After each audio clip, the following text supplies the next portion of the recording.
Don't worry. I'm determined. Don't worry. As far as this album, was I disappointed in it? Nope. The only thing I really didn't understand about why he released it with these songs on it, like 4 records, like I said on Twitter, they didn't fit. Like 14 Minutes of Hell Part 5, that should have just been a freestyle. I like the video version is better than the album version. Everything featuring Lil Uzi and Lil Gang Banging Ass. If he would have left those 4 records off, I feel like he would have had a solid album. And it wouldn't even have been a debatable album. You would have had to say it was dope because it would have been dope. Now, the thing that I feel like with this album, remember when Ballin' Like I'm Kobe dropped? And the first record on their L's, here we say Humble Beast. I feel like with the track listing, when niggas be doing all these songs and shit, they put the wrong songs on the wrong project. Because if you think about Ballin' Like I'm Kobe, that was supposed to be Humble Beast. But for whatever reason and what happened, he changed it up, switched it up, and that became a mixtape, and now we get this album. The album is not bad at all. I have a lot of favorites on there. I love the samples. I love how he has Bump J on there. The lyrics, I feel like he definitely reached a milestone with his storytelling.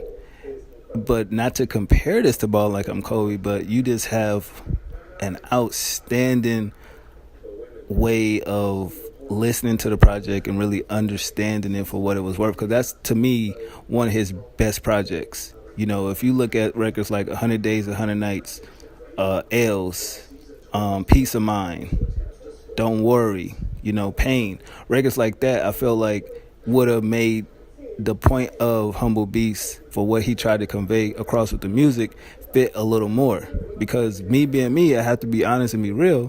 When I think about L's, I don't really see no song even coming close on the album to being as good or better than L's, but maybe Malcolm, because of the story that he told with not only the story of the individual, but how most males in Chicago go through that type of lifestyle.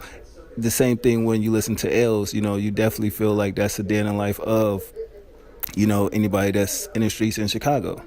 And then you think about when he dropped Strictly For My Fans, it's a couple joints on there that I feel would have made Humble Beast dope as hell. You got the record with Bibby, Tired.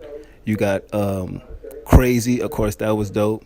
And then you think of the record where Having Shit would have been a good joint, and the outro on the record, would have been amazing. Because the intro on Humble Beast is like more of a freestyle. And it's like you really wanted to open up your project like that. So that was kind of disappointing. But where you figure with records like Man Now, talking about his situation, from then till now, you get that a lot on this album, the goods and bad. But I still feel like it's nothing new that I haven't heard from him. And I think that's the problem where with, him and Bibby, to where, okay, we understand the struggle that you went through and we heard most songs like that, but it's feel like they're having a hard time transitioning from the struggling to actually being successful. And a lot of artists get stuck in that zone to where you think of Pusha T. 10 years he just talked about crack and the luxury lifestyle of it, but it was nothing more else that really made him push to that next level. And I feel like I don't want to see Bibby get stuck in that whole struggle rap. You know what I mean? Not like he's struggling rapping, but the whole point of the whole time before he was even famous and rich and everything. It's like how Hove kind of started with Reasonable Doubt, but then he moved as his success, he garnered more success. His raps kind of went with that. And I feel like with this album, it was a lot of things that I probably didn't know, didn't come across as understanding. And listening to it, it's like, okay, I can understand that. And one more thing I had said about the album where the songs he should have took off. Another one was that weak ass song with Lil Yachty. That shit should have been off. That shit was trash. Like, that shit was horrible. It was like, wow, what the fuck? But other than that, you can listen to the album all the way through with no problem. But those songs that I feel like shouldn't have been on there, it makes it a harder listen.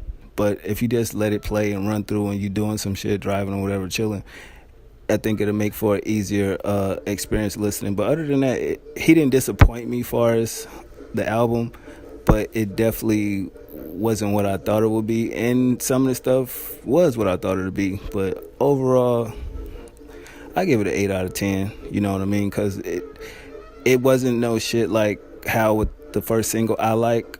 You know what I mean? I thought it would be something like that, and it wasn't. So that was still dope. But I feel like when it comes to them putting together the track list for the projects, they need somebody to come and A&R these projects. You know, because it's like, what direction are you trying to go in with the project? What story you trying to tell? What emotion you trying to convey? And sometimes that don't come across when you have like filler songs on a project. It throws your whole like concentration off from even want to listen to it, because it just throws you off and throws you for a loop. But other than that, it was a good album. I fuck with it. I bought it. Mad it wasn't a physical release, but what you gonna do about that? All right, y'all. 1.